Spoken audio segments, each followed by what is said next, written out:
પરંપરાગત ખેતીમાં વધતા ખર્ચ અને અનિશ્ચિત આવક વચ્ચે અમરેલી જિલ્લાના ખેડૂતો હવે બાગાયત ખેતી તરફ આગળ વધી રહ્યા છે। બગસરા તાલુકાના સાપર ગામના પ્રગતિશીલ ખેડૂતે ખારેકની સફળ ખેતી કરી છે।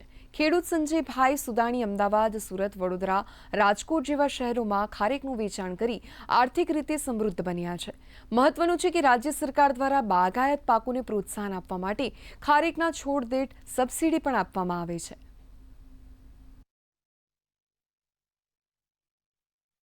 7-8 વર્ષ પહેલા જ્યારે એમને વાવેતર કર્યું ત્યારે એમને એટલી આશા નહોતી કે આટલું સારું ઉત્પાદન આવશે, પણ આજે સફળતાપૂર્વક ખારેકની ખેતી કરી રહ્યા છે અને ઘરે બેઠા મેગા સિટીમાં એ લોકો પોતાનું ઉત્પાદન મોકલે છે, એટલે કિલોએ 100 રૂપિયા જેવો, મિનિમમ 100 રૂપિયા જેવો ભાવ છે એમને મળી રહે છે।